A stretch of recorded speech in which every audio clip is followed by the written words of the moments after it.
Hello everyone and welcome to my kitchen. Tonight we are going to be making homemade fish sticks. So let's get started. The first thing you want to do, of course, is have your fish, and you want to make sure that this is thawed out. I have pollock tonight, but any white fish will do for this. So you could use tilapia, or you could use whiting, whatever white fish you prefer. So once your fillets are thawed out, you're going to want to just dry off any excess juice with a paper towel. And then we're just going to cut these into approximate fish stick sizes. Of course, now this one's pretty perfect, but all of them aren't going to be perfect. They're going to be a little bit higgledy-piggledy and abnormal shaped, but we're just going to go through and cut them all up. I'm using a pound of fish tonight, so approximately a pound works well. Alright, so now that our chicken is all cut up into the sizes we want, we're going to get together our ingredients for breading it, which is going to be flour. Now really for this you just need enough to do all of them. You could use probably about half a cup of flour. I'm using about 1.5 cups of panko breadcrumbs, and then I just have two eggs whisked up in here. But before we actually start breading them, we want to go ahead and add some seasonings in here. You can add a seasoning mix if there's a specific like fish seasoning that you really like using. I don't have any particular seasoning mix like that, so I'm just gonna do what I normally season things with, which is a little bit of garlic powder, a little bit of onion powder, and a little paprika. It would say probably anywhere from 1/4 teaspoon to 1/2 teaspoon of paprika, probably about 1/2 teaspoon of the onion and garlic powder, a little bit of salt, and a little bit of black pepper. Now, depending on how seasoned you want this, I definitely recommend putting your seasoning in your panko for sure and mixing that all around. But if you don't feel like that's quite enough seasoning, or you just want a really flavorful fish stick, you can add some seasoning into your flour as well, which I'm going to do just a little bit of seasoning in my flour. Okay, so let me mix my flour in here.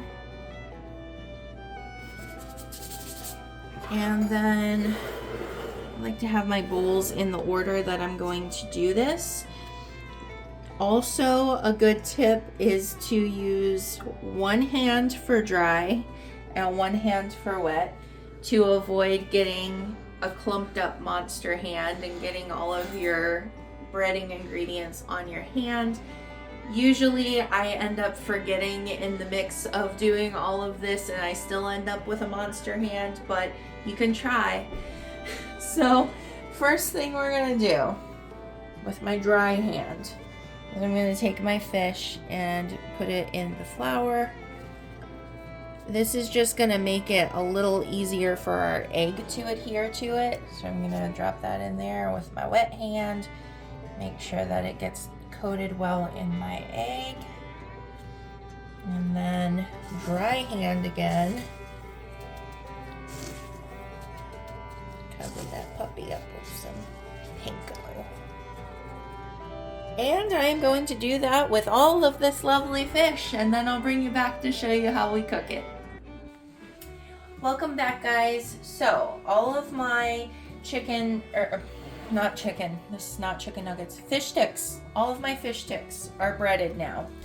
So now I have my skillet with some oil in it.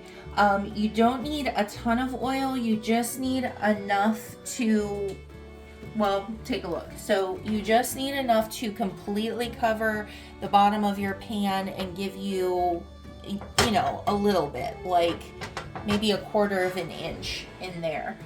When you take them out, you're going to put them on a plate, a clean plate with a paper towel on it, just to catch any runoff grease that you have there.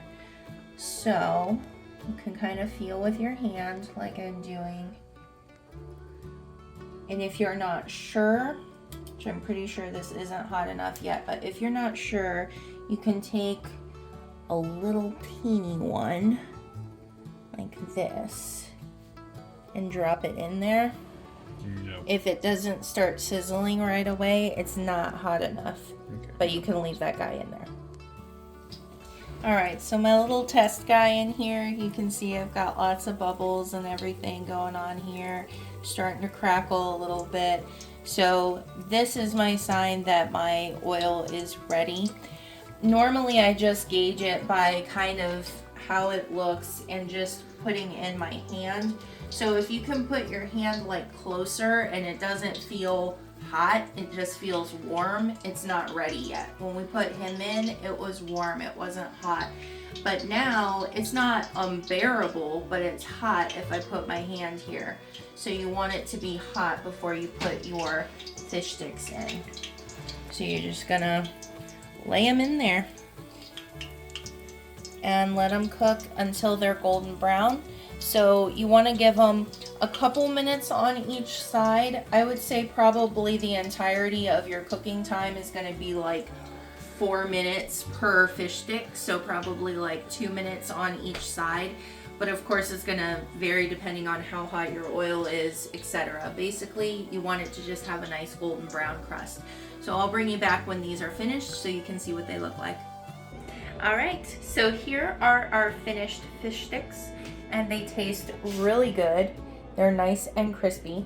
And if you have leftovers, because obviously this makes quite a few fish sticks, but if you have leftovers, what you can do is just store these in the fridge, and then when you're ready to eat them, just get out a sheet pan and put them in the oven at about 375 degrees for about 12 minutes. They'll still be nice and crispy and delicious that way. So I hope you guys enjoyed this video, and if you did, please leave me a like below. Bye-bye.